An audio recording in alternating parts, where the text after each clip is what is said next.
Good morning, everyone. It's my pleasure to welcome you to this webinar on the Department of Defense's fiscal year 2023 Science and Technology Budget Request. I'm Mark Lewis, the Executive Director of the Emerging Technologies Institute at the National Defense Industrial Association. And we're pleased to be joined by a number of our sister organizations. That includes Aerospace Industries Association, the Association of American Universities, the Association of Public and Land Grant Universities, and the Professional Services Council. This group reflects the broad cross-section of defense industry and universities who make up the defense innovation community. The DoD science and technology programs are key to assuring that our nation has superiority on the battlefield, and it is equipping our warfighters with the best possible technologies, whether these are coming from the defense industry, academia, or the commercial sector. And we're pleased to have this opportunity to hear the science technology budget priorities of the Department of Defense as reflected in the recently released FY23 budget request. Now being considered on Capitol Hill. To discuss these priorities, we are incredibly honored to have an all-star list of the key technical leadership of the Office of the Secretary of Defense, R&E, the services, and DARPA, and they're each going to provide an overview of their organization's budget priorities. Let me briefly introduce our all-star lineup of speakers. We'll begin with the Honorable Heidi Shyu, who serves as the Undersecretary of Defense for Research and Engineering.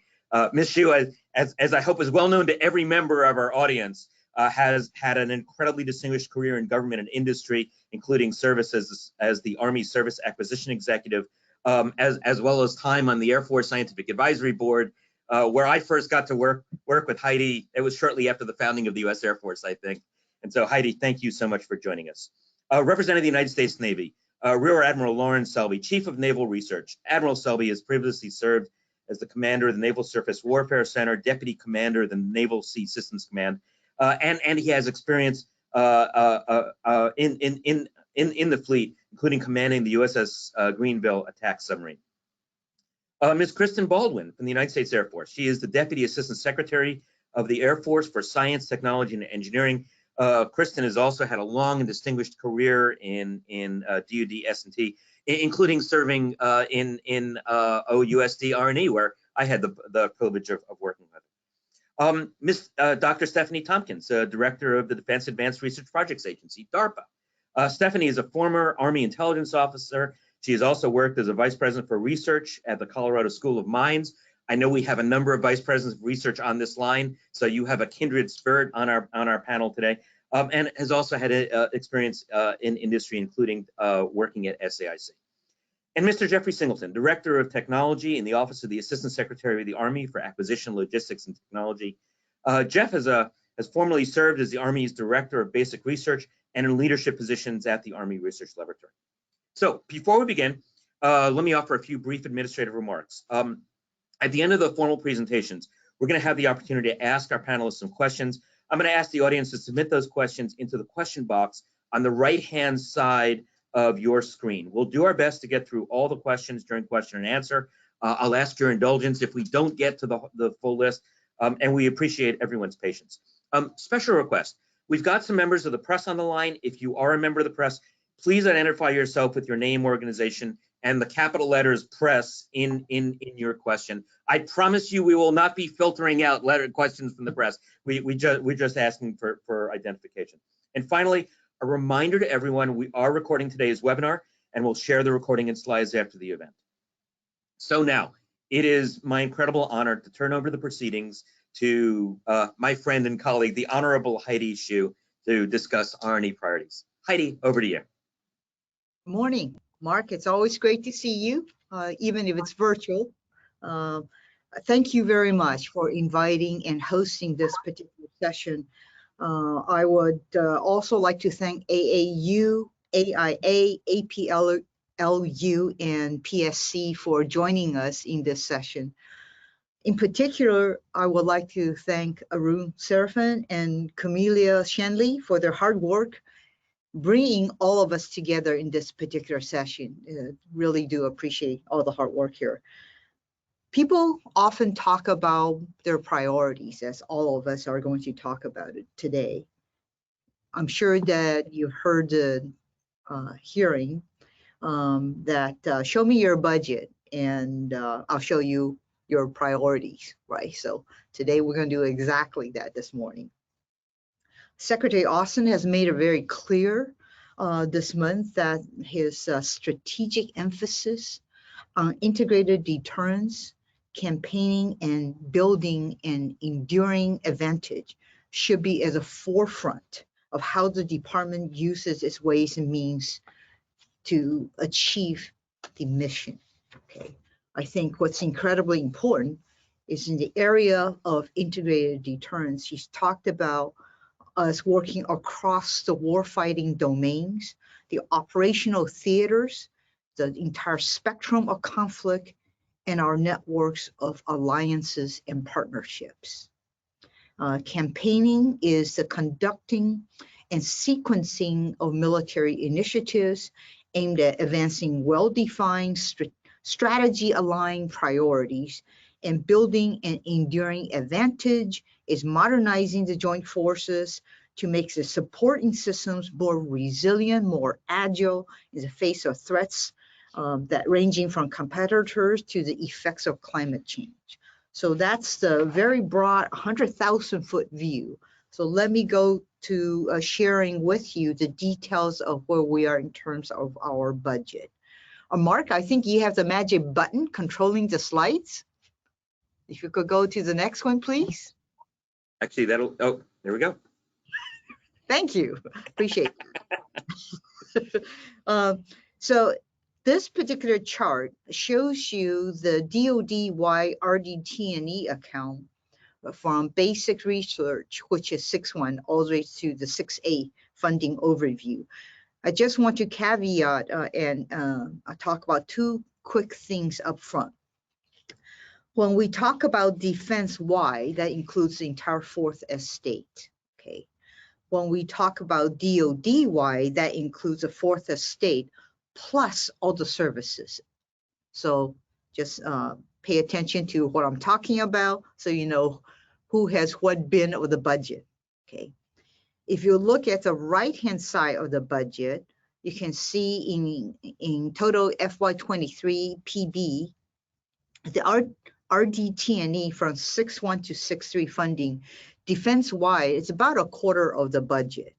Army is about 10%, Navy is about 18%, Air Force is the biggest at 34%, and Marine Corps is at 12% of the budget. And what you have on the left side is literally stacking in from 6.1 to 6.3 by each of those slices of the pie. Okay, next, please. This chart shares with you the DoD-wide S&T budget, which is 6.1 to 6.3. Okay, and on the left side of the chart, you see two bar charts. What you're seeing is in FY22 compared to FY23 PBs, there is an increase of 12% of the total S&T budget cutting across the DoD-wide account, okay? If you take a look at the right side, this is the Office of Undersecretary of Defense R&E, namely my office, okay? And that piece of pie includes the headquarters, namely all the modernization activity, the S&T activities, includes DIUs, includes TRMC, which is the training ranges and DTIC, okay? If you look at so in my office, OSD R&E, the total S&T budget went up by 21%. It is actually a huge increase. I do want to emphasize, there's one point I didn't say on the last chart, but $130 billion is the biggest ever RDT&E budget, okay? So this is a huge plus for us. And the FY22 to the 23 budget within my office, the S&T budget went up by 21%. So it's a huge jump. Next, please. So if you take a look at in FY23, the PB, the total S&T funding, I often get asked the question, so give me the slice of the pie between the 6.1 basic research, is It's a 6.2 advanced research versus a 6.3 pie. And this, so out of the $16.5 billion we have across 6.1 to 6.3, this is how it divides up. Okay, with 6.1 being about 14%, 6.2 35%, and 6.3 being 50% of the pie. Okay, next please. So I often get asked a question about, so how is 6.1 doing, the basic research funding? If you look at where we are on the left-hand side, FY22, what we asked for, the PB, to FY23, that is up by 4%, a DOD-wide account. So that's certainly a positive signal. If you look at the right-hand side of the pie, not pie, the chart, it shows that OSD R&E, we increased basic research by 23%. That is a huge jump in basic research. Next, please. This shows you how the critical technology areas and MAPIT investment into these areas look like across from FY22 to FY23. So not surprisingly, microelectronics, there's a real focus on onshoring the microelectronics activities and increasing what we're doing in that area.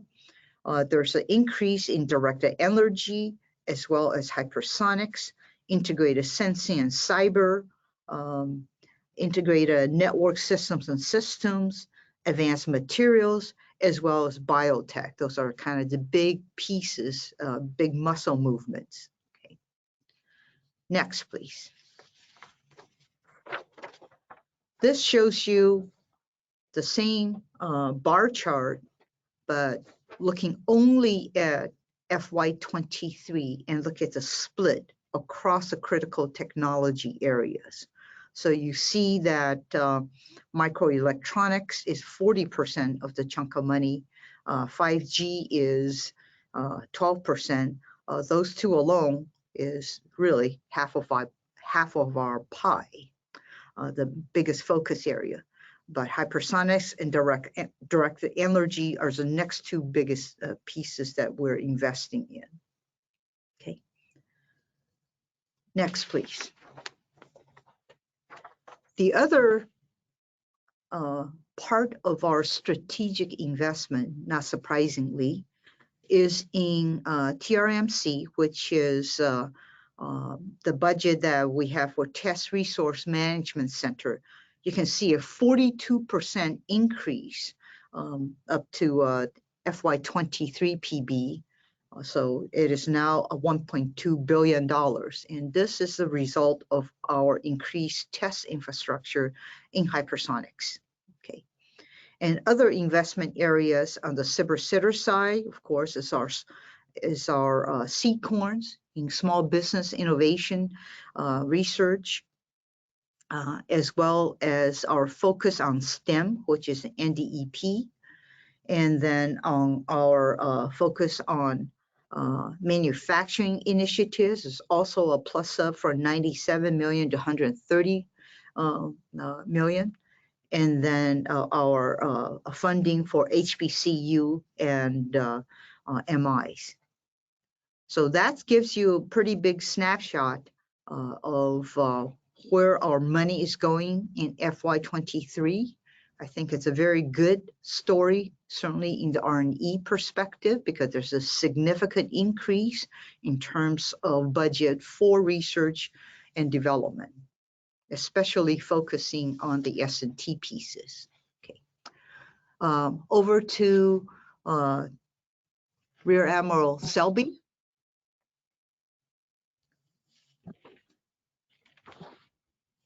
Okay, just finding the mute button there. All right, thank you, ma'am. Appreciate that. And team, great to be with you all today, and great to have an opportunity to talk to you about kind of some of the naval priorities for science and technology. So I am Rear Admiral Lawrence Selby, the Chief of Naval Research.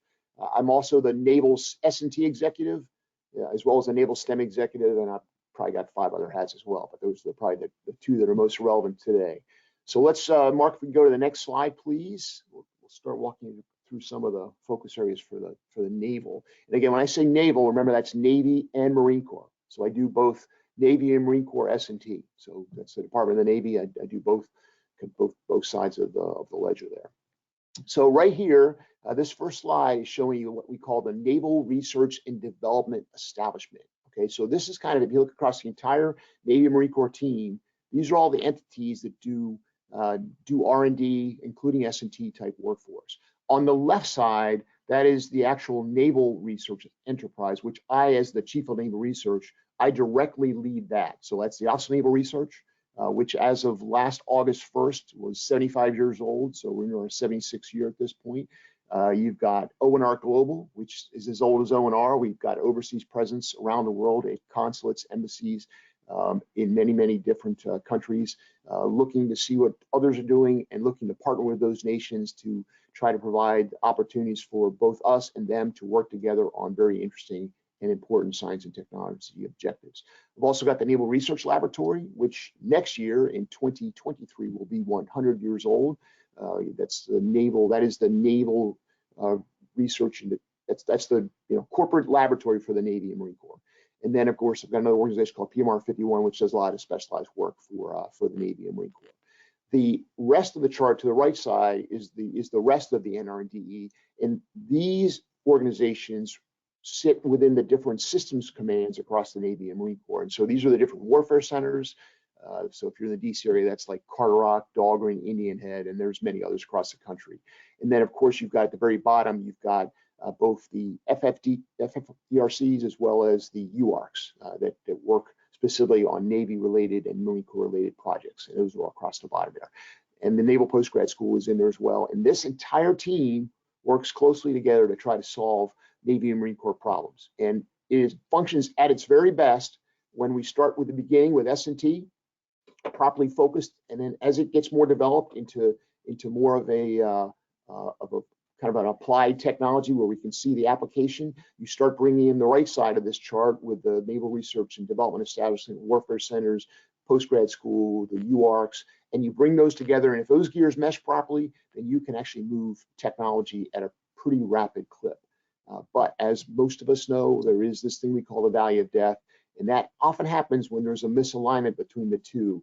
And one of the things I'm trying to do really hard in my time in this job is to kind of really establish a formal bridge across the valley, be the bridge owner, and work to actually direct the traffic and align the different cogs of the different gears that need to be aligned. Those are funding cogs, scheduling cogs, programmatic cogs, acquisition baseline cogs, as well as the science and technology cogs coming from the left side. Get those aligned properly. And if you can do that alignment, you can move a lot more tech across that bridge. Not everything will go across it. Not everything should go across it. You need to still have some failures, because if you're not failing, you're probably not trying hard enough, trying to really push the cutting edge. But anyway, this team here for the Navy and Marine Corps, this is the team on this chart here is what gets things done. When you get this thing working properly, it is like magic. And that's what we're trying to do. That's what I'm going to try to be, that orchestra, the conductor of the orchestra, to make this all happen. All right, next slide, please. Okay, so none of this happens without people. And so I already said to you that I'm also the Naval STEM executive. I'm passionate about STEM. I'm passionate about energizing the youth of this country to try to get them excited about things that we're doing in science and technology in general.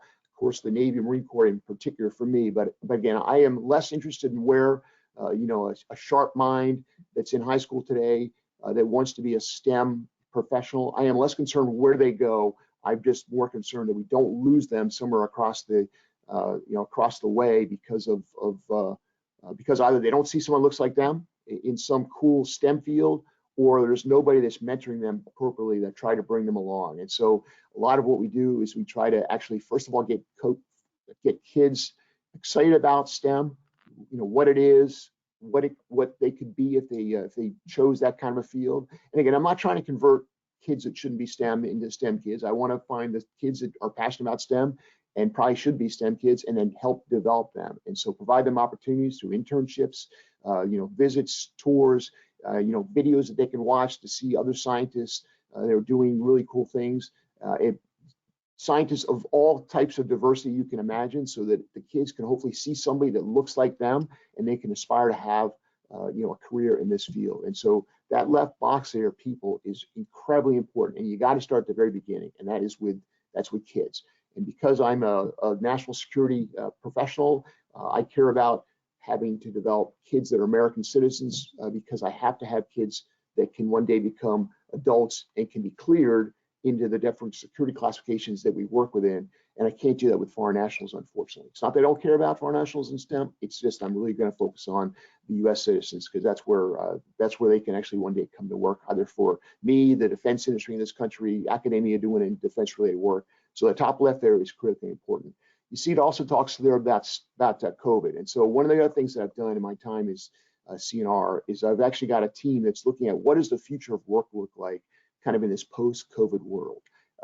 Even if COVID had not happened, I have really felt for a long time that it is really time to relook at our workforce and the way we work, and really try to take advantage of the devices that we all have readily available with, iPhones, Android devices, Zoom links, Teams meetings, all these things. They do not replace human interaction. I'm not trying to suggest they do, but if you supplement this properly and you come up with a hybrid environment, a hybrid work environment, I think you can actually optimize the way I think a lot of the younger people that I know today want to work, and the way we can work with the right tools. And so I'm really on a mission to try to do that for the Navy and Marine Corps as well, to model a future of work that we can all rally around and actually go off and follow. Top right here is portfolio. There's a lot of different areas here. I'm going to highlight just a few. So the top one is decision superiority. If anybody's heard me speak in the last year or so, I've been talking a lot about this. I think we're at a critical moment in kind of human history where we're getting bombarded with so much information that it's really hard for most of us to process that in a way that's meaningful. And so we kind of get cognitively full by the end of the day, hell, the end of the hour sometimes. And so we need tools to help us prioritize and focus on the things that the human should focus on, and let the machine do the things the machine can do. How do we do that in a way that takes into consideration things like the way our brains function, the way we see and perceive things, our biases, the biases of the programmer? All of those things have got to be considered as you try to come up with tools to help us make a decision that is hopefully superior to an adversary's decision. This applies to obviously warfare. It also applies to business. It applies to many aspects of life. This is one I'm doubling down on. I've got a lot of missions focused on this area. Other things in this thing here, power and energy still continues to be a huge issue for us, especially with autonomous systems, trying to get those to operate, weeks and months, vice hours and days. AI/ML, not just decision superiority, but how that applies to many other aspects of what we're doing. You can see the list there. I'm not going to read the whole thing to you. The bottom part, process. So the other thing I'm doing as a chief of naval research, I'm not just looking to come up with cool things. I'm also looking at process. What of our processes need to be retooled, thrown out, reimagined, start over, whatever. I'm looking at all of it. How we contract, how we fund, how we actually plan for future projects. All of that is on the table right now as I consider a future. And one of the things I'm really excited about is this thing you may have heard about called my Scout Initiative. This is a whole new way of trying to tilt the decision lens on how we actually field equipment to operators. So instead of having a many-year process to develop a requirement, I'm going right to the warfighter and asking, what is your problem? What problem do you need me to help you solve? And let's define that problem very crisply. Let's get that very well defined so that the operators put the right problem on the table, but the people who are going to solve it also really understand it. That means getting warfighters, engineers, scientists, lawyers, budgeteers, all together in a room talking about the problem. And then go to the shelf and see what tech do we have on the shelf right now that can solve that. Maybe it's in industry, maybe it's in academia, maybe it's in a warfare center. Let's go find a way to take that. If it's ready right now, let's just go move it to the operator and scale it up in numbers and get it out to as many people as we can, as quick as we can.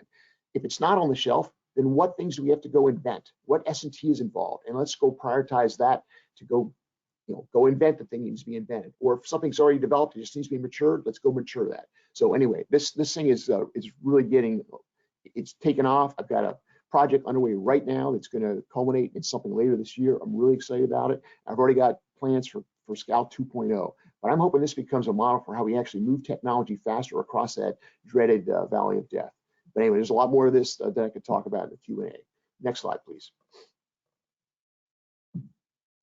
Okay, so I'm not going to spend a lot of time on this, but for those who are not steeped in science and technology, what you're looking at here is kind of the development of something of a phenomenology in a laboratory in a petri dish on the left to something that is actually a capability on the right. And the way we do that is we start on the right with $6.1. So that's your very basic research, often done with grants to universities and colleges across this nation and sometimes in other parts of the world, to develop that scientific phenomena into something that is actually something we can actually see an applied application for in the future.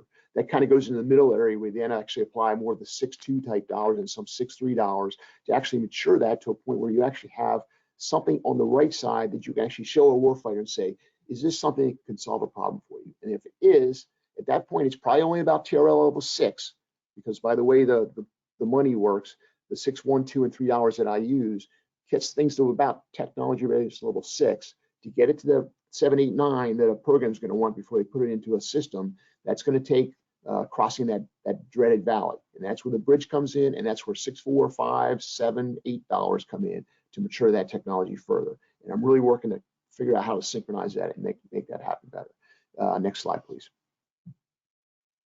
Okay, so here, just a real long and short of it here. So for PB23, you're looking at about a $2.6 billion in the 6.1, 2, and 3 accounts. You can see here in the pie chart how it's allocated. The orange part is what is directly aligned with the R&E priorities. Those are direct alignments. In the top left there, you see there's 4 areas. Those are the new areas that Ms. Hsu put on the table this year, and we're still kind of doing the mapping. So I will contend that there are more areas here that actually will turn orange once we've done that full mapping. But you can see here that over a third of my budget is directly aligned. Now, what is not? So we have some things that are uniquely naval. Okay, so those are the things, a lot of things like undersea warfare. A lot of that stuff is very much uniquely a naval thing. Even when it comes to airframes, there are things with aircraft that are not necessarily things that the Air Force would care about. For instance, some of the landing gear that we use, because we're landing on an aircraft carrier with very high forces, are different.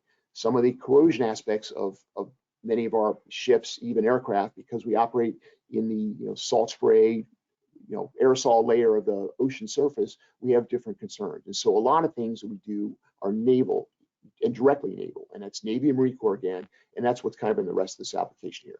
But you can see kind of the spread and how we allocate the resources there. Next slide, please. Okay, so just a couple quick examples here. So again, these are kind of some naval things. So the left side there, unmanned systems, a lot of people, we all have those, but we're landing on ships at sea. So we've got some unique landing systems and unique queuing systems to get that unmanned system in line with the aircraft. And then when you've got pitching and motion of the ship platforms you're trying to land on it, there's some other aspects of the control that has to be taken into account there. We do a lot of stuff with sonar buoys, launching them from aircraft, helicopters, and here at P8. So we're doing some unique things there with some of our sonar buoys. That's the top middle. The right side, top, you may have heard this in the news actually last week. We just announced that we actually used a laser system out at White Sands Missile Range in New Mexico to take out 2 cruise missile surrogates. I think that's the first time that we've done that with an electric laser system. We did it with a chemical laser many years ago, but this is the first time we've done it. This actually has very direct applications to ship defense, defense of all aspects of defense. And so this is an area that we're heavily focused in to continue to develop this technology. Bottom left, we have a lot of focus on the Arctic as well as the Antarctic, but the Arctic in particular because of the ability to maneuver under.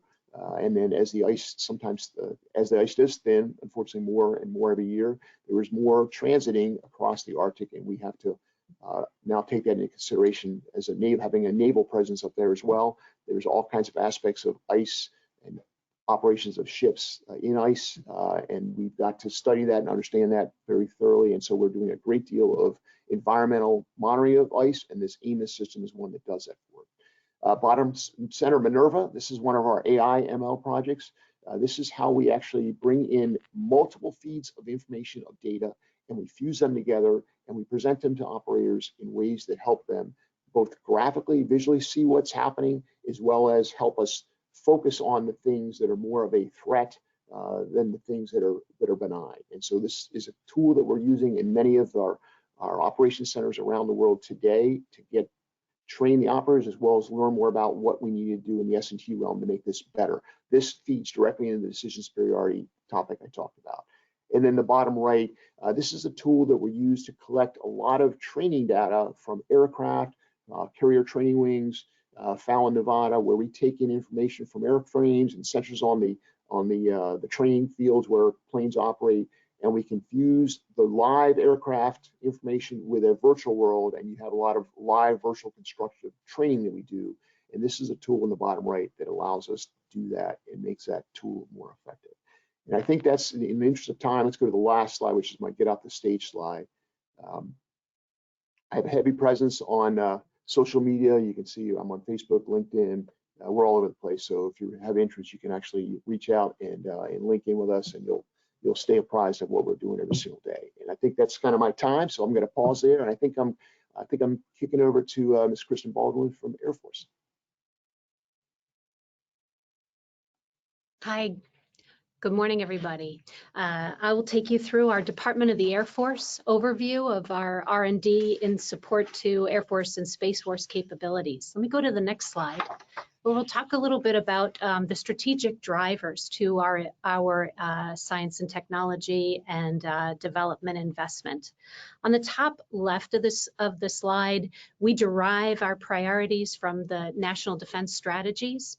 And we published a Department of the Air Force S&T strategy in 2019. And it had three major objectives which drive our investment today. The first was to focus on delivery, accelerating and delivering transformational technological capabilities. The second is that we want to ensure our leadership and management of our S&T enterprises because it's critical to maintaining our competitive advantage. And third, that we deepen and expand our scientific and technical expertise. So all of those precepts roll into focusing on what the set of capability priority needs that our Air Force and Space Force and overarching department operational imperatives are. You see in the middle column our future Air Force capability priorities, connecting with the Joint Force, dominating in airspace and cyber, generating advanced combat power, and being able to conduct and retain logistics under attack, resiliency under attack. Our Space Force priorities for science and technology are power projection, information mobility, space mobility and logistics in space, space domain awareness, and security. And then underpinning these individual service priorities are our Secretary's operational imperatives, which really focus and adjust and accelerate our investments towards imperatives to maintain superiority over our peer competitors. There's 7 of these. They go from left to right. The first is ensuring our resilient space order of battle. Second is being able to achieve operationally advanced advanced battle management command and control systems that link with our joint battle management and control systems across the department and across with our allies. The third is to define and deliver a next generation air dominance system of systems. So not just a single platform, a family of systems that can operate collaboratively. The fourth one is achieving the ability for moving target engagement at scale, air to air, and air to ground moving targets. The fifth one is defining our ability, delivering our ability for resilient basing and sustainment and enabling capabilities in this contested environment. The sixth one is defining our B-21 enabled long-range strike family of systems. Again, a collaborative capability that operates as a system of systems.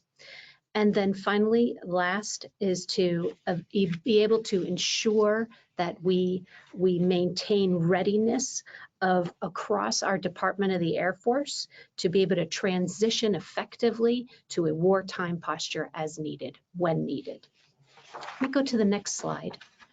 And you can see our total DAF, Department of the, when I say DAF, I mean Department of the Air Force, which is the Air Force and the Space Force. Our total S&T investment totals $3.146 billion in FY23 in the President's budget that's being considered right now.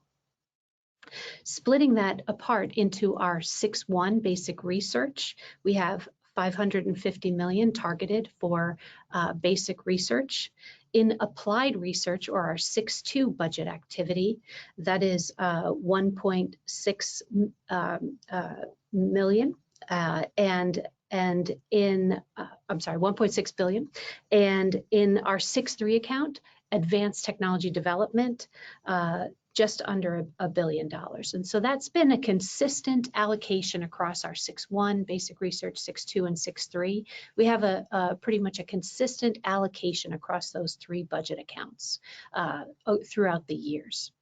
The pie chart is where you can see the allocation of these investment funds into the modernization areas consistent with R&E and across the DoD. And so you'll see called out the technology modernization priorities, which account for about 75% of our total investment, aligned with those very specific priorities. The other 25% is allocated towards Department of the Air Force and Space Force unique and enduring science and technology needs. And those are listed in the box on the right-hand side. And they include advanced munition technology, turbine engines, power control, thermal management, mobility, materials and manufacturing, nuclear systems technologies, low observable, and other enabling and sustaining science and technology capabilities. We go to the next chart, where I wanted to highlight for you a little bit more detail about our basic research portfolio. We announce our basic research needs in a broad agency announcement that solicits interest across these 4 top areas: engineering and complex systems, information and networks, physical sciences, and chemistry and biological sciences. And underneath these 4 categories are 36 very specific scientific topic areas that we seek partnering in within across our research and development enterprise. Next chart. I would like to highlight for you, many of you are very familiar with our AFWERX capability. AFWERX is our leader for bringing in innovation and connecting with commercial entities and non-traditional new partners for our Department of the Air Force. New this year, or just last year, we launched a SpaceWorks capability. Now, part of the AFWERX enterprise is a focal point and program of work focused on space unique needs and opportunities with our commercial partners. There are 3 programs that make up the AFWERX activity. And those are listed here in the colored boxes. The first one is our AF Ventures program. This operates our small business innovative research and tech transfer programs, the SITR programs. Throughout the years, you can see in FY21 and 22, we had on the order of $900 million in each year, which allows us to award on the average of approximately 1,400 contracts to these small business opportunities. The second major activity in the AFWERX program is our SPARK program. This is where we engage in encouraging and awarding innovation opportunities with our airmen and guardians as they operate our Air Force and Department of the Air Force operational commands. And third is a program called AFWERX Prime. These are opportunities where we've matured from an initial innovation evaluation, like a phase 1 or phase 2 SBIR assessment, SBIR capability, and now we identify a partnership where we can co-develop a domestic entity, a domestic capability that has dual use opportunity with the Department of the Air Force to deliver capability for the Air Force. We have two AFWERX. We have an AFWERX program that operates for a number of years in electrical vehicles. And this past year, with the addition of the SpaceWorks capability, we initiated an Orbital Prime program. This program is focused on on-orbit servicing, assembly, and manufacturing. And we're really very excited about this Prime program. I'll go to the next chart, and I'm going to talk a little bit about transition. Tech transition is a major focus of the Department of the Air Force. It is a precept, along with building and deepening our organic talent and expertise. In order to maintain an advantage, we've got to be able to accelerate the delivery of our capabilities. And so here's an example on this chart about how the department is revitalizing capability development planning in order to bridge what my colleagues here today have talked about in this sort of this valley between science and technology maturation and an actual program of record that's buying capability and delivering it and fielding it. And so to do this capability development planning is the bringing together of the major activities that are necessary to achieve a capability investment and delivery, which are our requirements community, our operational community, our technology and acquisition community, and our resourcing communities.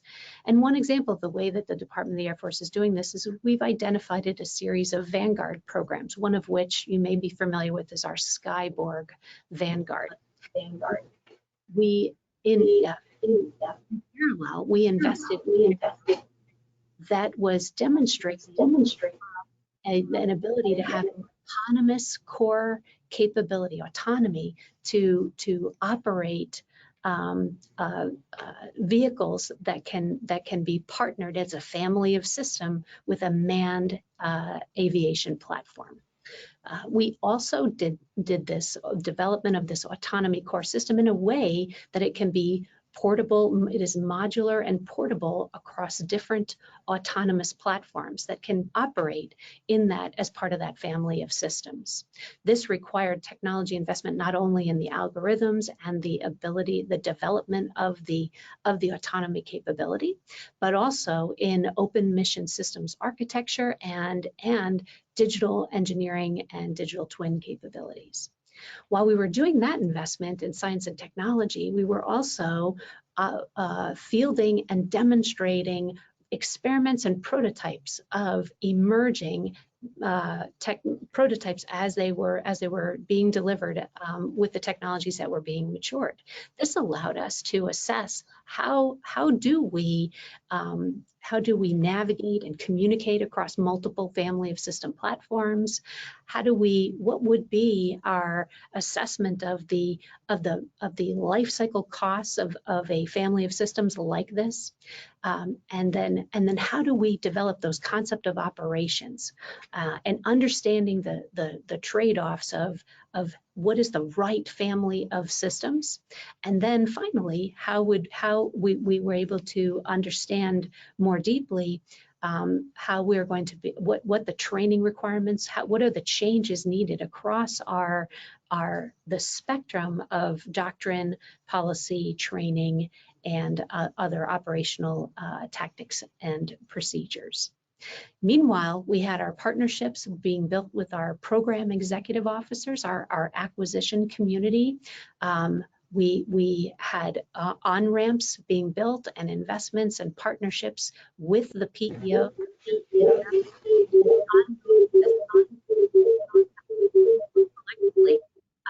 to streamline the transition and on-ramp to a program of record, as well as with our operational community, our major commands, to really understand the value for the technology so that we can adopt that not only in the requirements documentation, but also in our concept, the ConOps that I mentioned before. So this has been a true success story that we've really been able to accelerate the transition of technologies in new and innovative ways, bring capability to our world. And I think I'll move to my final. And this is where I wanted to how we engage our research and development enterprise. 3 basic areas of engagement. The first on the left is our solicitations, where we are announcing very specific initiatives and opportunities through sam.gov or through our AFWorks program of work. The middle column is we have technical interchanges with our industry and academic partners. This affords us a real fantastic opportunity to exchange our R&D investment ideas and initiatives with industry research and development, or IR&D activities. And finally, on the right-hand side is our continuous outreach and communications and events. Many of you are familiar with our annual Air Force Association symposiums, and we have additional websites and capabilities that our Air Force Research Lab maintains as a continuous opportunity for dialogue and engagement. And with that, I will look forward to questions after the rest of the panel concludes.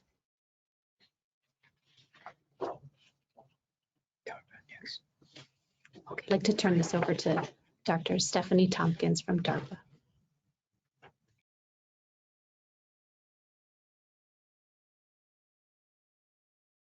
I just want to check that y'all can hear me. Yes, we can. Thank you. All right. Good morning, everyone. DARPA is an unusual organization, and we play a fairly unusual role in the defense and science and technology ecosystem that you've been hearing about. Our focus is to make pivotal investments in breakthrough technologies. So we really look for things that are transformative and disruptive, but ultimately still focusing on the same kinds of big national security problems that my colleagues have been talking about. It helps to understand a little bit of how we work. So before I get into the details of our budget, here's a really quick DARPA 101. Our programs are designed, created, and managed by between 90 and 100 different program managers at any given time. Those program managers come to us from all across the country. So a number of them are academics on leaves of absence from their universities. We have a number that come from industry, both small businesses, large businesses, nonprofits, and we have a number that come from national labs. And we really find that the diversity of that community mixing with each other is a great way to catalyze new ideas. All of those people are here temporarily, typically for about a 4, maybe up to a 5-year term. And just as they start getting comfortable with what they're doing, we send them back onto new adventures or back to where they came from, and we bring in new people so that we have a constant rolling of people who are a role of new people coming in who are convinced that they have the right ideas to change the world. And then we try to give them the resources and the support structure that they need to be able to move as quickly as possible and see whether they can be successful in changing the world. So if we go to the next slide, let's talk about some of those resources that they have. You see over in the top left corner is a snapshot of DARPA's budget over the past 5 years. And you can see there's a little bit of growth coming in this year, just over $4.1 billion in the budget request for FY23. And on the right, we've broken that out into some of the highlights that map back to Secretary Hsu's priority areas. And you can see these are some of the things that are driving the increase in budget, particularly in the microelectronics area, which I'll talk to you about in a bit more in a couple of minutes. What I think is worth noting are some of the highlights at the bottom. The vast majority of our funding goes to research conducted by the national and international science and technology community. So other than salaries and rent on our building and a few other administrative kinds of funds that we have to reserve, we don't do the research, we don't maintain in-house labs. The funding all goes out to you in order to do the work and to help realize the dreams that our program managers have. 67% of that is to industry.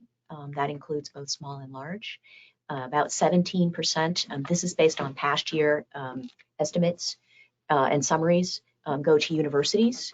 And of the funding that goes to the universities, the vast majority of that is going to be treated as fundamental research, which means there are no restrictions on publication.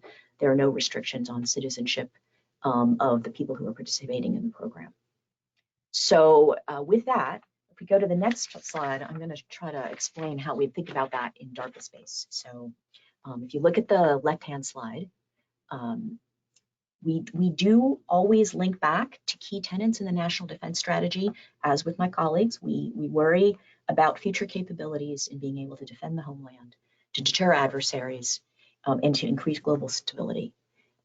We work freely across all of the domains below: space, air, land, sea, subsurface, but also in those less sort of tangible domains, such as the virtual, electromagnetic, and social spaces. And sometimes we work across many of these simultaneously in a single program.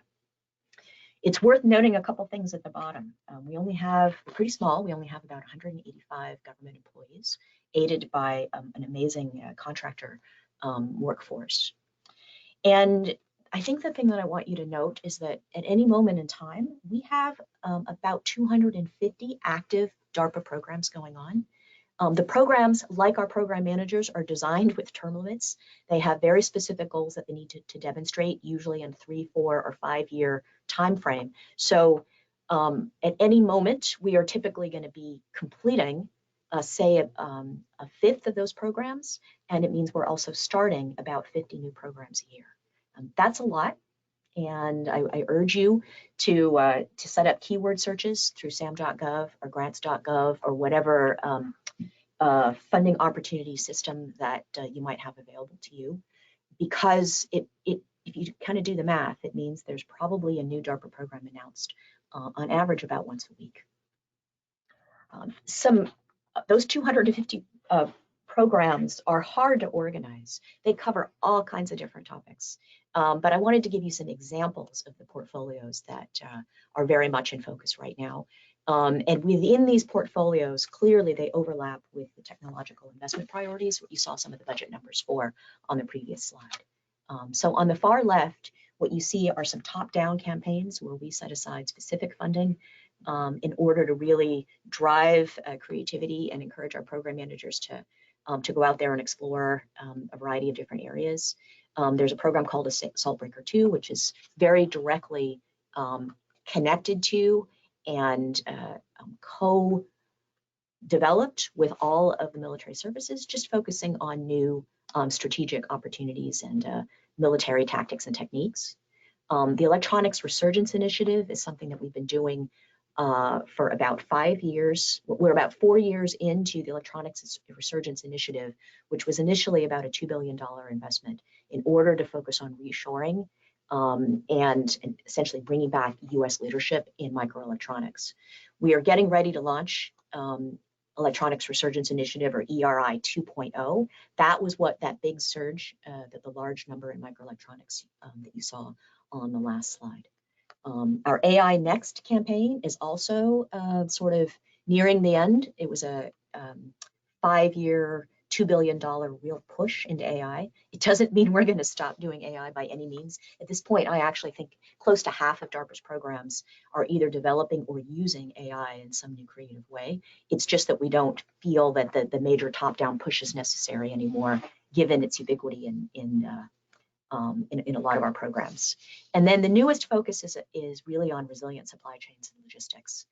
We have the luxury of working across all of those different domains that you saw on the left and don't have to constrain ourselves to any specific supply chain. So we are looking really hard at kind of the global complexity of the system, and like a lot of other organizations, we are thinking about creative ways to find replacements.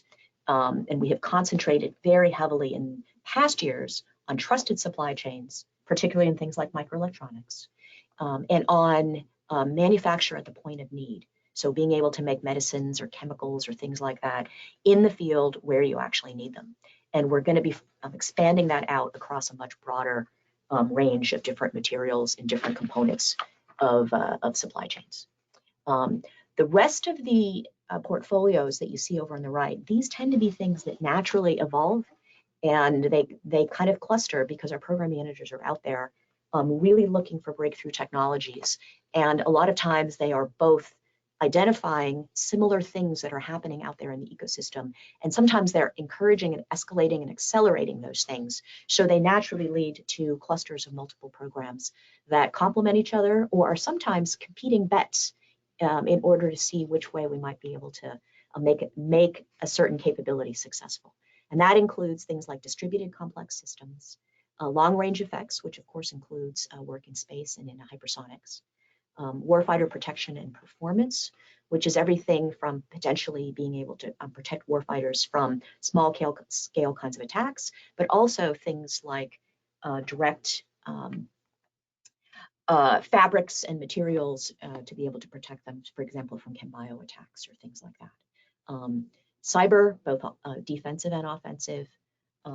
We're exploring further and deeper into what people are talking about as gray warfare, which is sort of non-kinetic warfare, where a lot of things are being done behind the scenes through information manipulation or through economic pressures, things like that. A lot of exciting new ideas in climate and environment, and that includes extreme environments, both the radiation-rich environment of space, all the way down to some of the super high temperatures and corrosive environments you might face when you're flying at faster than Mach 5. In silico refers to a lot more intensive work that we're doing in modeling and simulation and in combinations of live, virtual, and constructive testing and evaluation, everything from kind of the bench lab level all the way up to full-scale testing out of different kinds of operational techniques. And then we focus a lot on with technology as well as with new business ideas in the areas of transition in business.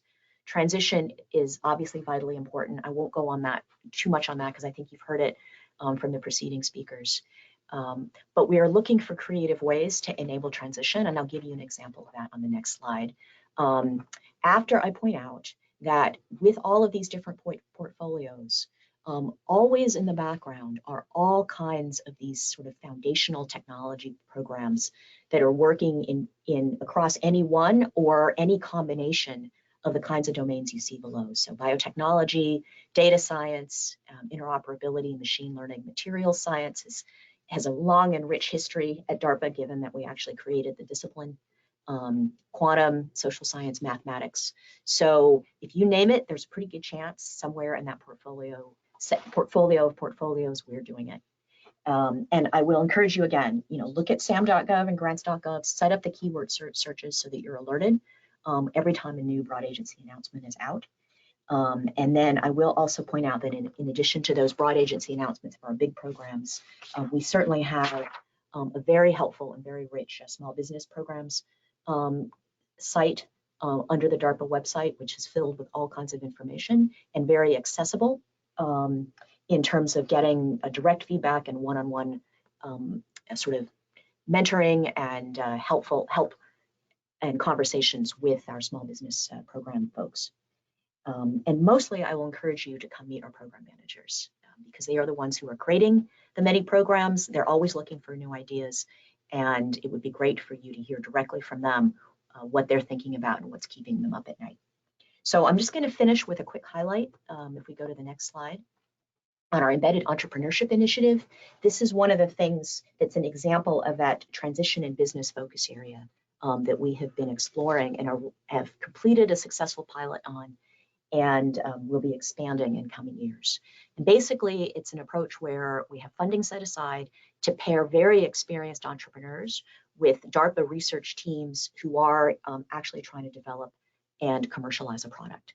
So they may be startups, they may be small businesses out of our SBIR and STTR programs, they may be performers who are tied to our other DARPA programs. They're nominated by our program managers, and then they get extraordinary deep assistance with doing techno-economic market mapping. They get active mentoring, they get funding to be able to directly pay for and get support from these embedded entrepreneurs. And ultimately, the goal is to be able to enable them to get funding support from US investors. So the point is to get them to a viable business model where they can then attract US venture capital and not be dependent on problematic foreign investment. One of the things that we have found historically, and I think many of you might have found, is that the bar is pretty high for US and a lot of our allies to invest real money. It's a lot lower with some of the countries with which we have maybe some tense relations. And we would very much prefer that DARPA funded technology be continually available and their IP be available to the Department of Defense. So we're quite excited about our current results. We've had over 280 million in US venture capital raised by just about 30 companies, a little bit over that at this point. They've also led to a significant amount of government funding, and we also support licensing deals and joint development agreements and helping companies to come to that, to whatever way of transitioning their technology makes the most sense, both for their product and for their business goals. So that's just a quick example of a little bit of a non-traditional approach to a DARPA technology portfolio. And I'm going to end on that so that we have lots of time for questions, and I'll be followed by Jeff Singleton with the US Army. Good morning, and I want to start by thanking Mark Lewis and Arun and the NDIA very much for pulling it all together, as well as I want to thank Ms. Xu and her team for facilitating me broadcasting from the Pentagon. It was a little bit more of a challenge than I expected. So I work for the Assistant Secretary of the Army for Acquisition, Logistics, and Technology. We have oversight of all of the Army's S&T investments, as well as a little bit beyond that, some of the maturation programs as well. As Admiral Selby referenced earlier, we are the conductor of the symphony. But we're also the matchmaker within the Army. We work across, again, I'm on the Secretariat side. We have oversight, but I work very closely with the Army's executed commands. We have 4 major commands that execute our S&T program. It's Army Futures Command, the Corps of Engineers, Engineers Research and Development Center, the Space and Missile Defense Technical Center, as well as the Army Research Institute for Behavioral and Social Sciences. Next chart, please. I want to start by giving you just an overall site picture of where we are with our President's budget request in 23. The Army S&T budget, our 6.1 to 6.3 accounts, is about $2.7 billion. But as I mentioned, we also have some maturation activities in 6.4, 6.6, and 6.7 accounts. That brings our total authority of the funding under my office to about $3.3 billion. If you look at the box at the, I'm not going to go through this chart in any particular detail. It's there for an overall site picture of how we manage by disciplinary approach to portfolios. But at the bottom, you'll see our 6.1 to 6.3 accounts. It's always a little bit more expensive as you move from, if you want to conduct experiments, from basic research to applied research to advanced technology development. So it's about a 1 to 2 to 3 ratio in the Army. 2 other things I want to pull off this chart before I move on. The Army has been executing on the Department of Defense's behalf the High Performance Computing Modernization Program. So that's in the upper left on this chart. I just wanted to call that out. As well, we have also been strong participants in Dr. Hicks and Ms. Xu's in the Rapid Defense Experimentation Reserve, the Raider funds. So in 23, you'll see that the Army is receiving about $100 million in 6.4 line to execute the Army's proposal, a project called Project Olympus. And we're very much looking forward to that. We're excited. We pivoted every step of the way to Ms. Xu's and USDR&E's requirements. It was a very successful effort to put that together, and we look forward to competing in that going into the future as well. We can move to the next chart, please. Now I want to talk about what are some of the Army's priorities. And I always describe this in operational terms. You know, any force needs to move, shoot, and communicate with soldiers. But in terms of the Army modernization priorities, they haven't really changed over the last several years. We start with long-range precision fires because if any theater, we have to open up a quarter. So we have to defeat the forces to be able to move in through the ground with the next generation combat vehicle, and through the air with the next generation future vertical lift. Once we get there, we have to establish secure communications or maintain secure communications. So the network, including assured position navigation and timing, is very critical. Once we are there, we have to protect our assets, so provide air and missile defense. And for the Army, it's all wrapped around the individual warfighter, the soldier, and the small units and squads, and the divisions and the brigades. So we must provide our soldiers with lethality, protection, as well as training.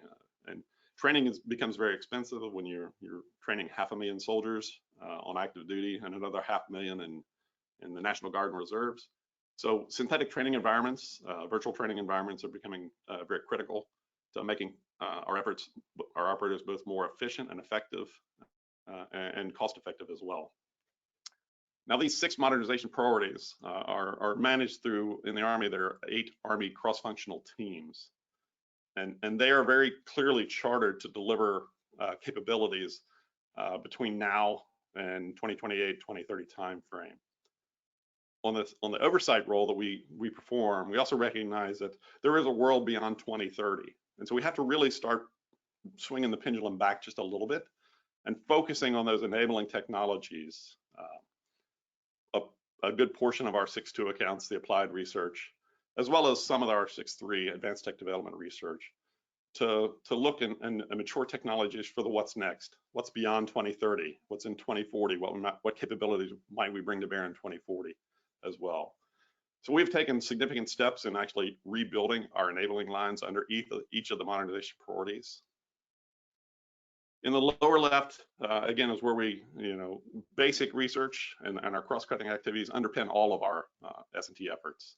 So the basic research is where you see the priorities within the Army. They are well aligned to Ms. Hughes' modernization priorities as well.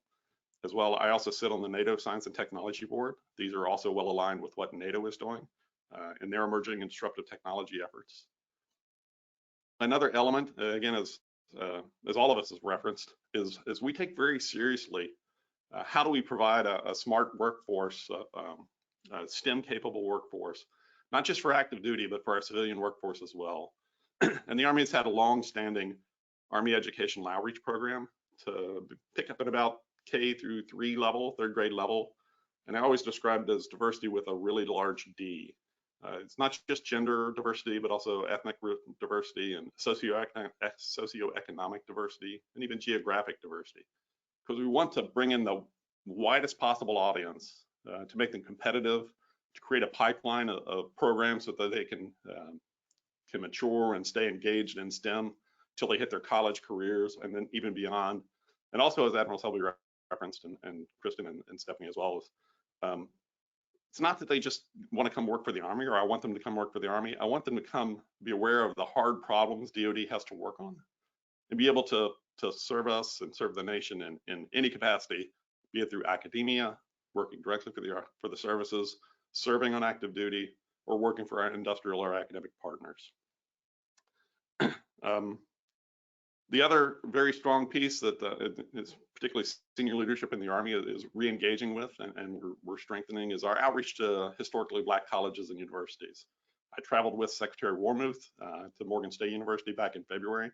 So I know personally that this is a very high interest for us to re-engage and help foster that relationship, because there is an asset that we need to take better advantage of.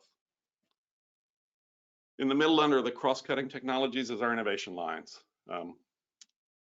So we have continued to try to reach out to non-traditional audiences, and there are some efforts we're doing working with the universities, with the Army Applications Lab under AFC, to help try to reach new audiences and to bring in innovative ideas from wherever the best practices may be.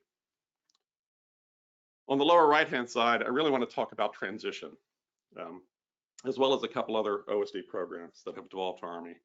One, biotechnology, is another insertion that we're managing on behalf of DoD, but it sits in an Army line.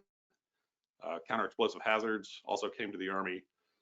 Those we are again, I take a very strong position that we manage those for all of us as part of our outreach efforts. But transition, you know, I'm going to walk backwards a little bit in time, but I want to start with what we're doing today. Since Mr. Bush came on board as the ASALT, we have revamped our Army's transition agreement policy. We really want to get the programs of records engaged earlier, and the science and technology folks engaged with the programs of records earlier, so that we can facilitate all the good work that our S&T labs are doing, moving their technologies across the Valley of Death directly into programs. And part of that agreement is that we now require to sign a transition agreement, and it's about 30% to about half of our 6.3 level programs. The PEO will actually have to palm money, be willing to accept the technology when it arrives. So it's not just a signed transition agreement, a couple of phone calls where they endorse the product.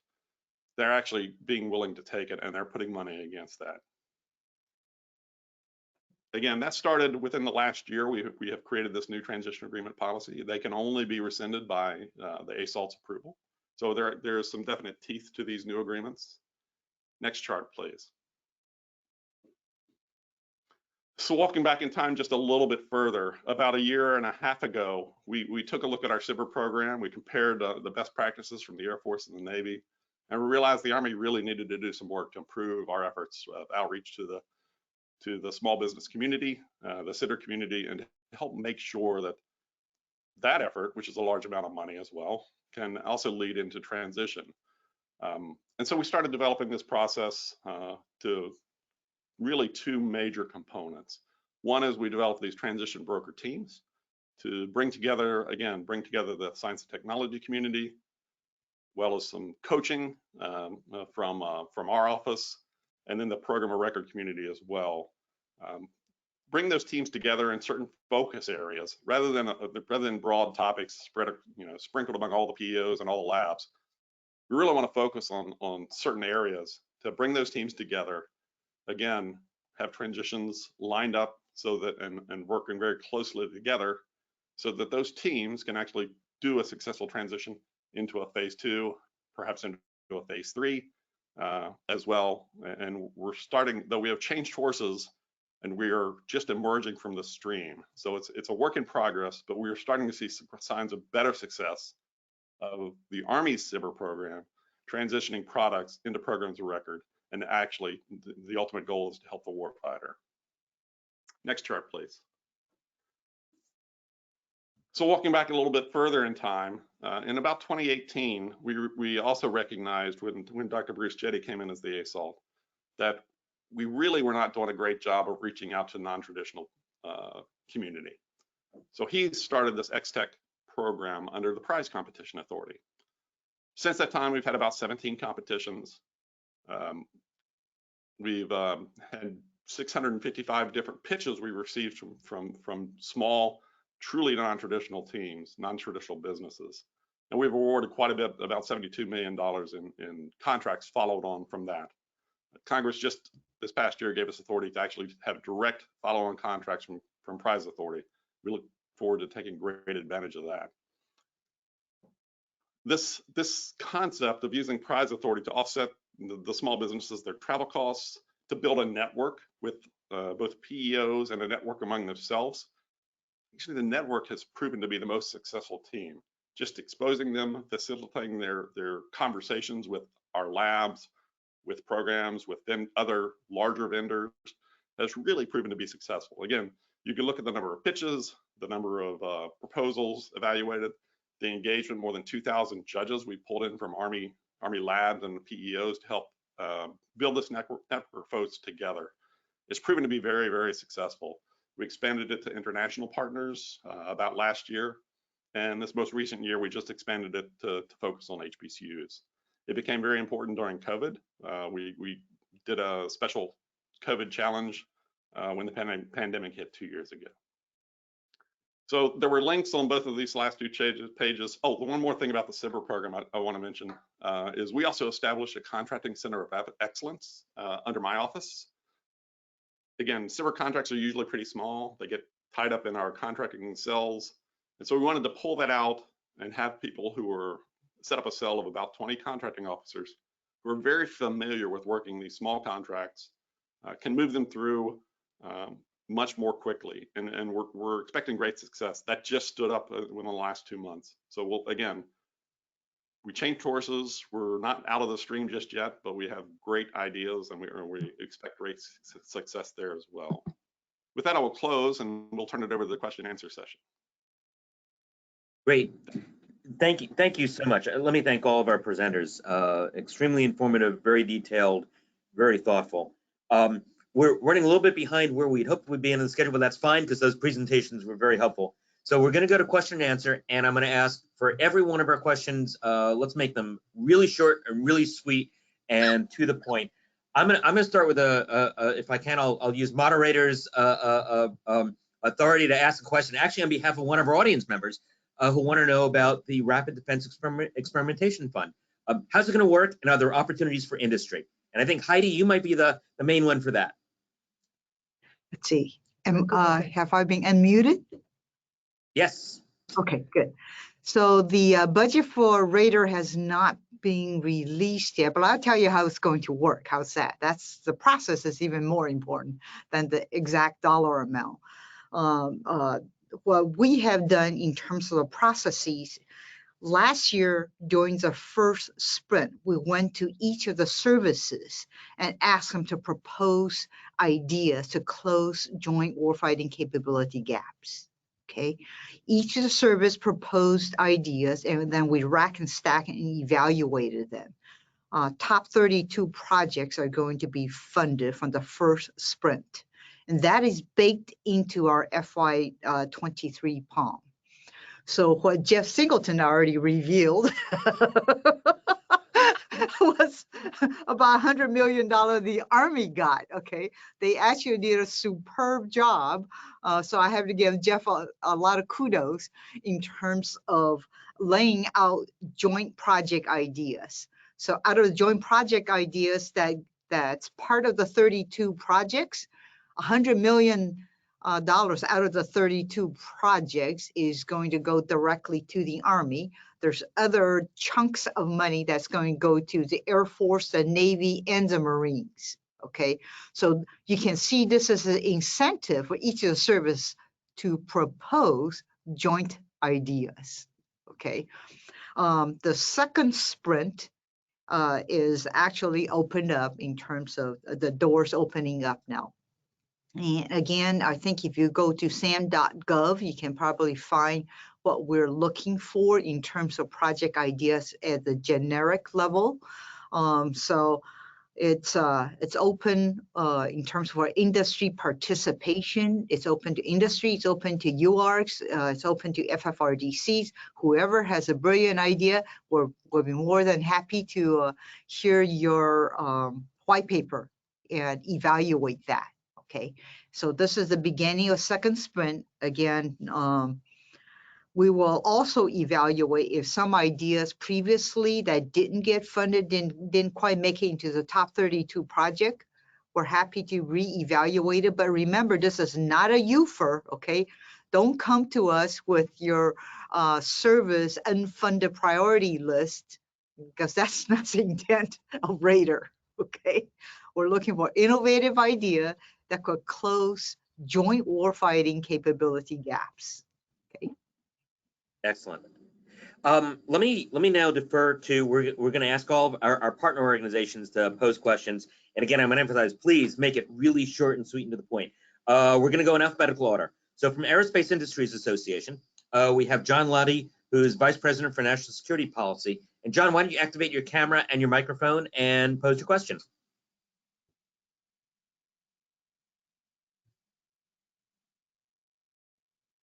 And that didn't work. All right, John, let's try this one more time, then I'll just go to audience questions. Let's see, from the Association of American Universities, we have Matt Owens, who's the Executive Vice President and Vice President for Federal Relations. Matt, floor is yours. Thank you, and thank you to all of our panelists. That was just fantastic. So there's bipartisan agreement that we must invest in basic research that will lead to the innovations our military needs to really ensure technological superiority. But some of the recent budgets have put emphasis on the later stage technology maturation. So how can this be reconciled so that we can better balance the needs of today with those of tomorrow, so that the military really never does compromise its technological superiority?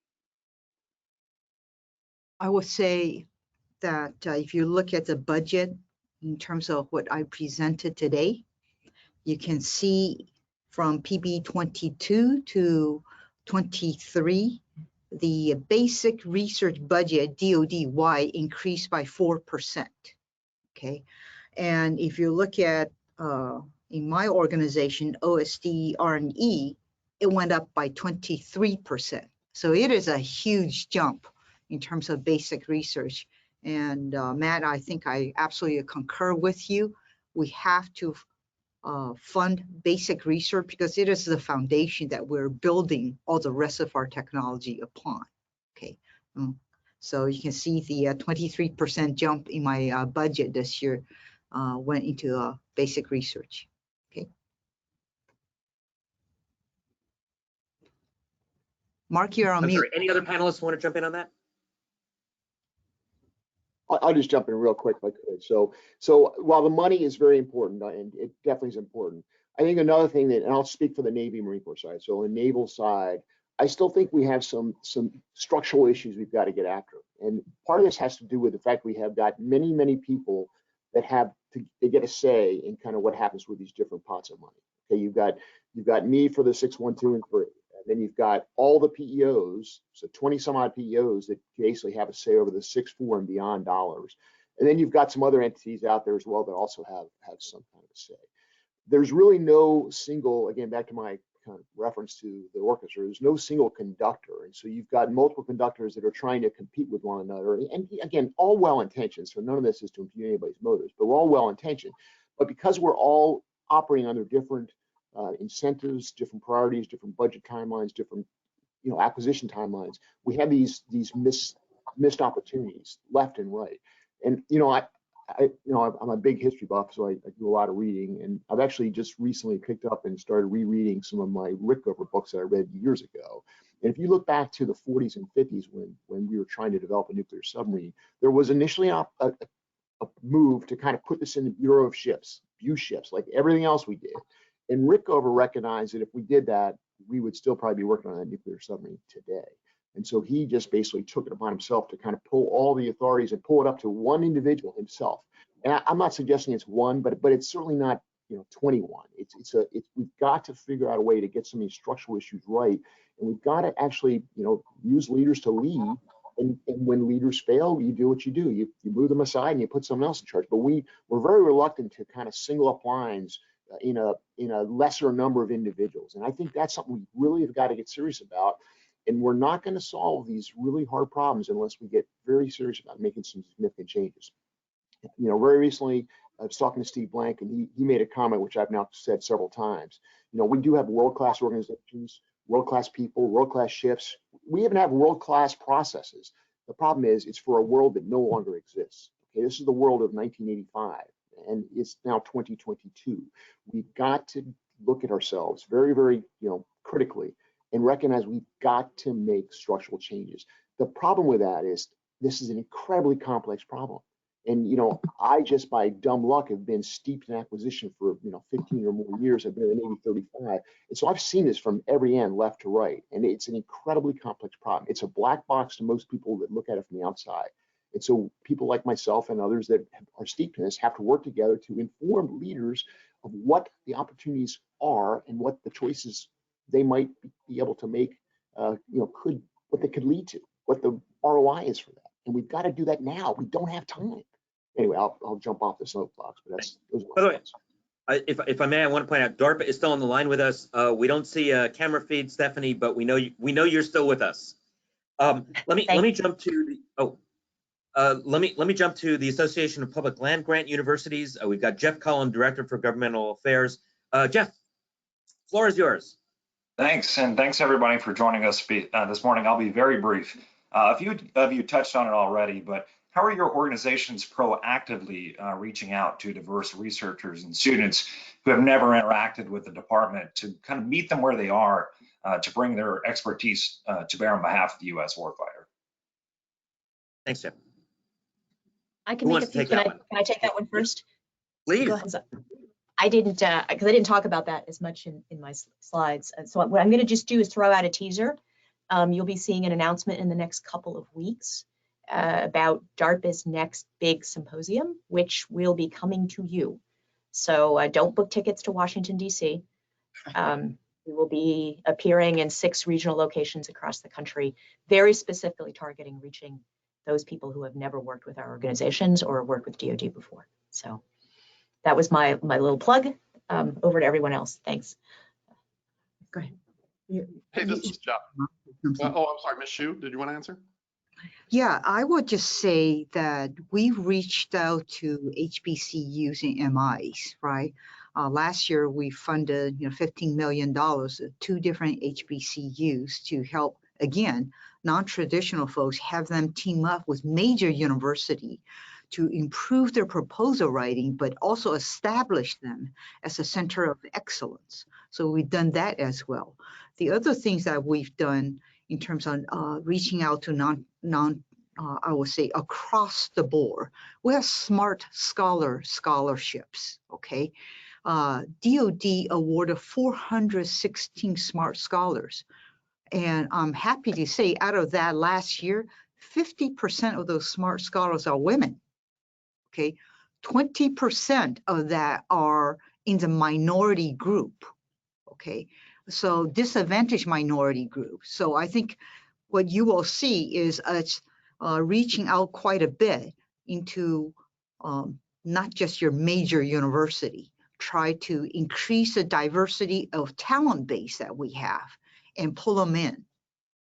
I was just going to add that in addition to those activities, the Air Force takes advantage of our educational partnership opportunities, which are given to us through statute, and we have partnerships with disadvantaged universities and areas where we can. It's not even about exchanging funding; it's about mentoring and exchanging ideas and having early engagement and training opportunities about the opportunities that can be achieved through the DoD and the Air Force. Thank you. Let me now go. Oh, please go ahead. There's one more thing to add. Sorry, Mark. In addition to what Ms. Hsu mentioned, the HBCU centers, one was at Morgan State. I went with the Secretary of the Army, so we take that very seriously as well. Several years back in the Army, we also realized we had to get closer to our research partners in the academic community. So we opened up ARL. We had to establish ARL Open Campus, where researchers could come in with just an ID in a protected area of their lab space to work side by side. We extended that into regional hub networks. We have 4 now across the country: in Northeast at Northeastern University, in Chicago at UT Austin in Texas, ARL South, and then at the University of Southern California site in LA. Again, that's to get closer to the universities, and the one in Texas, actually a consortium of universities across Texas, the UT system and the UT-A&M system as well, to get exactly at your point, how to bring people close together with DoD researchers. Over. Great. I want to make sure we get a question from Stephanie Castro, who is the Executive Vice President for Policy at the Professional Services Council. Stephanie, floor is yours. Thanks so much, Mark, and thanks to all of the excellent speakers today. My question is about SBIR authority, and many of you mentioned how important it is to the efforts that you're pursuing, both within the services and department-wide.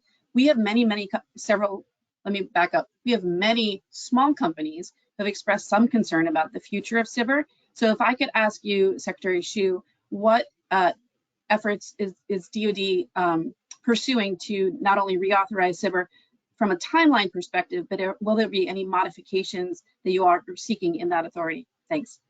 Absolutely, we're doing a lot of things in SBIR, so you should relay that message back. First of all, we have 3 different proposals in our FY23 legislation that to help out the SBIR. I have specifically requested that I have a higher dollar amount within SBIR so I can have the ability to fund like multiple tranches of phase 2 SBIR, right? Because right now, if you hit the $1.5 million ceiling and you didn't finish developing your prototype, you're kind of screwed, right? But that's kind of stupid thing to do. You should be able to have the ability to get additional funding. So we've requested, we're putting a legislative proposal to increase that ceiling to $5 million. So that will help out a lot of the small companies, okay? The other thing, just to let you know, I am engaging, I've had, just last week, I had a CEO roundtable with 11 small company CEOs. Once again, to hear from their perspective and to provide Q&A session for them. So I am opening up my calendar to engage more with small business CEOs. And another piece of news, I think it's important for you to share with them.